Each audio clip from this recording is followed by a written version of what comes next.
Good morning. Good morning. I want us to look at our what you understand, and we're going to look at this together. You now understand how to use ratio and rate reasoning and division of fractions by fractions to solve word problems. So we're going to have a task that we're going to do. So let's do a quick review. Our I can today, the purpose of this lesson, let's read our I can statement together. I can understand ratio concepts and use ratio reasoning to solve problems. You'll have to think back to some of those skills today. And let's look at our other I can statement that you're going to be required to apply knowledge for today. I can apply and extend previous understandings of multiplication and division to divide fractions by fractions. On the big white sheet of paper, I just want you to pick a corner. Pick a corner. And just make that your little corner. And everybody's going to participate in this. I want you to, you're going to solve this short problem. It says you have 30 baseball cards left after selling most of your collection. You have 15% of your collection left. How many baseball cards did you have originally? And you can talk this out with your table group. So, I mean, I might be wrong, but let's try it. You might have to divide. I'd do 85. Yes. So it would be he sold 85% of his cards because it can only go up to 100%, and you subtracted 100 minus 15, but you get 85. So 85% of his collection is gone. Now we got to figure out how many cards 85% is. Yeah, but you guys are forgetting the equation part equals percent times whole. We have to look for the whole because we have the part which is 30, and the percent which is 50%. So we need to find the whole. So since 30 cards is 15%, I added 30 cards and then 15%. That way 60 cards is 30%. I kept doing that until eventually I got 180 is 90%. Okay. And then it turns out every 5% is 10 cards, so 10% is 20. So I added 20 and that's 200. And since it was 90% plus 10%, it's 100. And so what was the total number of cards? 200. 200. How many 1/4 cups are in 8 cups? Go ahead and solve it right beside your other. No. And then there's 4/4. Oh, right, look. 4 times 8. So the question is how many 1/4 cups, which is what this is, are in 8 of these. So if you fill up one of these, how many does it require? 4. So it takes 4 to fill in 1 cup. It's asking how many 1/4 cups are in 8 cups, are in 8 cups. Yes. Why? How did you get your answer? I divided 0.25 into 8. I did my division. 3/4 divided by 2/3. Okay, explain, Sierra, how you're solving 3/4 divided by 2/3. We have to flip the denominator, and then that equals 9/8. Why would you alter the quantity of a recipe? Not of one ingredient, of the entire recipe. Nicolette? Like, to see how many people you're serving? Yes, because if you're feeding more people, are you going to have to add to or take away from the recipe? Add to. So, here's what I want you to do. You have a piece of paper on your desk, and this is called the Chocolate Chip Cookie Challenge. You may turn the piece of paper over now. Your school is having a celebration, and you have to bring homemade chocolate chip cookies. You Googled and found a recipe that you'd like to try. This recipe yields 30 cookies. Michael, tell us how big this is. 1 cup.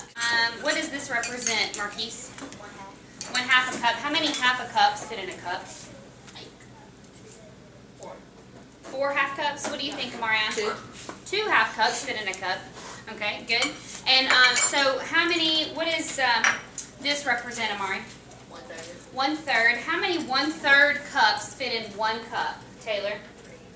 All right, and then we've got our 1/4 cup. How many 1/4 cups fit in a cup? We just discussed this. Travis? How many 1/4 cups? Good. 4 1/4 cups. All right, I also brought with me some, what are these called? Measure. Okay. And so I've got several different sizes here, and they're all marked. I have a teaspoon, a 1/4 teaspoon, a 1/2 teaspoon. Do these measurements work the same way that a cup does, just on a smaller scale?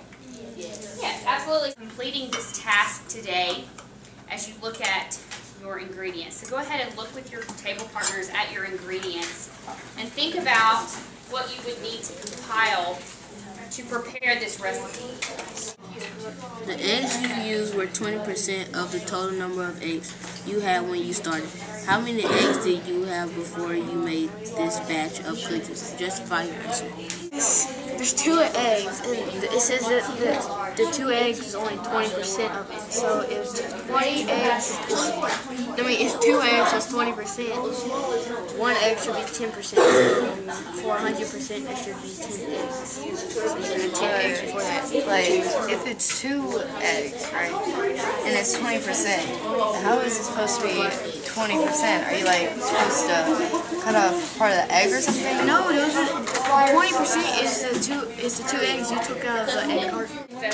Okay, so what it's asking for is how many basically that you brought home from the store. Probably a dozen. Probably around a dozen. Okay, around, but you're estimating, so you need to do the math to figure out how many that you brought. So is there an equation that you can come up with You to can make find this it? a decimal and then divide that. Or is there a visualization of some type that you could draw out to help you find the answer? Most likely. Okay, see if you can find that. 20 times 2. 0.20 times 2 is 0.40. Explain what you're doing. Okay, so you could take 20%. And turn it to a decimal. 0.20. You have 2 eggs, so you divide it by 2. And 2 can go into 20 10 times. 10. And that would make sense because it says 2 large eggs out of a dozen. And 12 minus 2 would be 10. All right, so let's look at B together now. And somebody in your group read B. You are ready to add baking soda to the bowl, but you only have a 1/8 teaspoon of measuring spoon. How many 1/8 teaspoons of baking soda will you need to add to your flour bowl? Show your work. 1/8.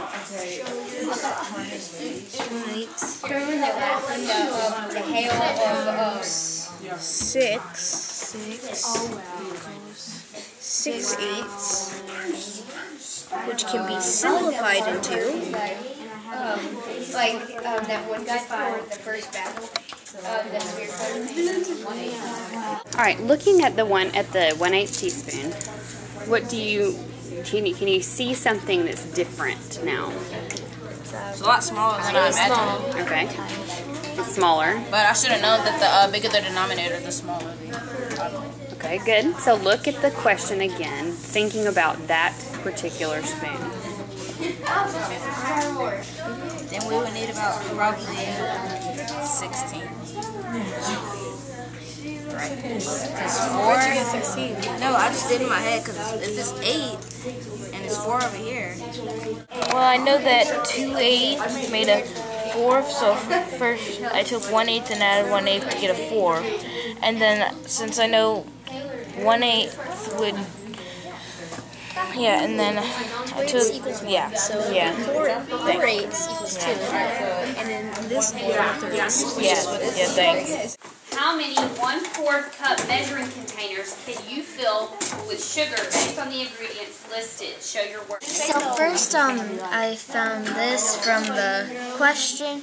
Then I got 3/4 because of the sugar, cups of sugar that there is right here.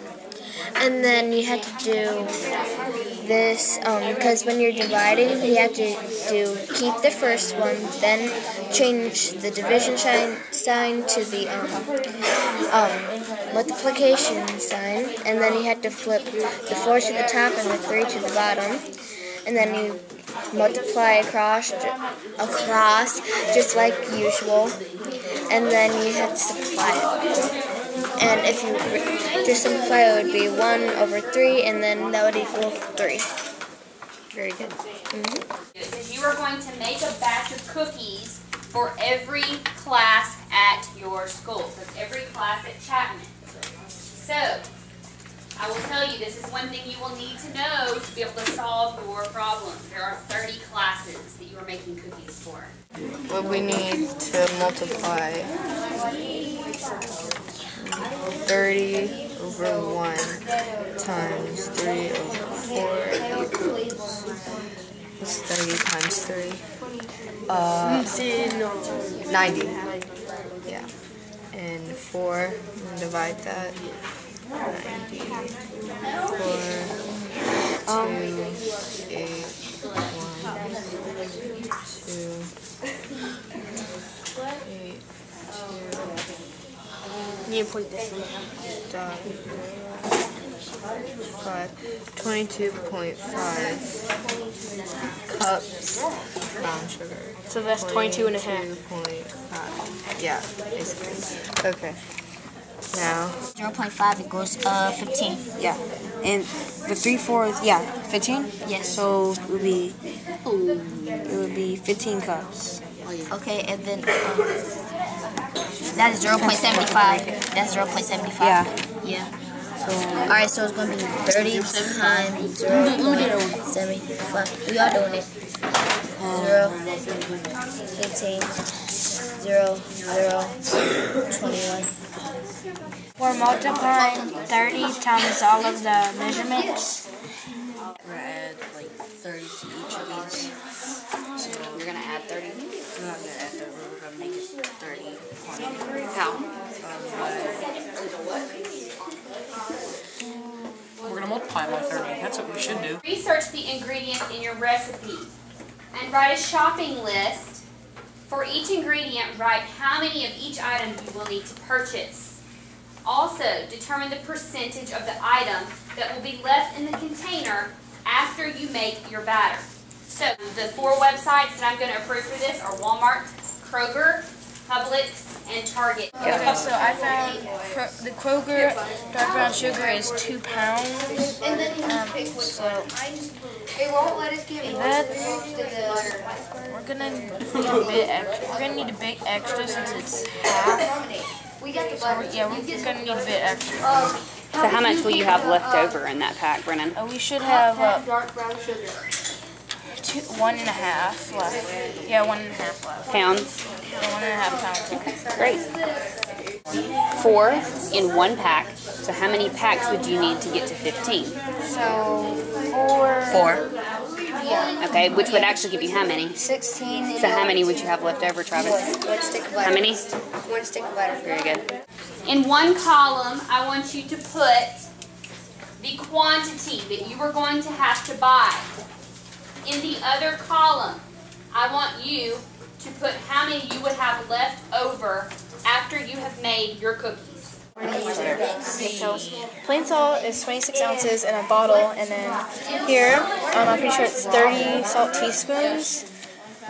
Brennan, does it say 30 salt teaspoons? yeah. Okay, so we need 30 teaspoons of salt for 30 classes, and 26 ounces. We looked up how many how many ounces were in a teaspoon, and I think it was 5 ounces go into 30 teaspoons. 5 ounces can go to 1 teaspoon. You would need to change the quantity of recipe just in case you need to cook for less or more. Okay, so would this be something that could apply in your household? How many people live in your house? Me, 4. So instead of making the quantity larger, what would you have done differently for this recipe? I would have maybe divided it by 4 maybe. It's important to understand the quantity because the box may say however many pounds or ounces. You need to know how many ounces are in a pound. You're probably almost never going to get the exact measurement of what you need, so you don't like pour the whole box into the batter.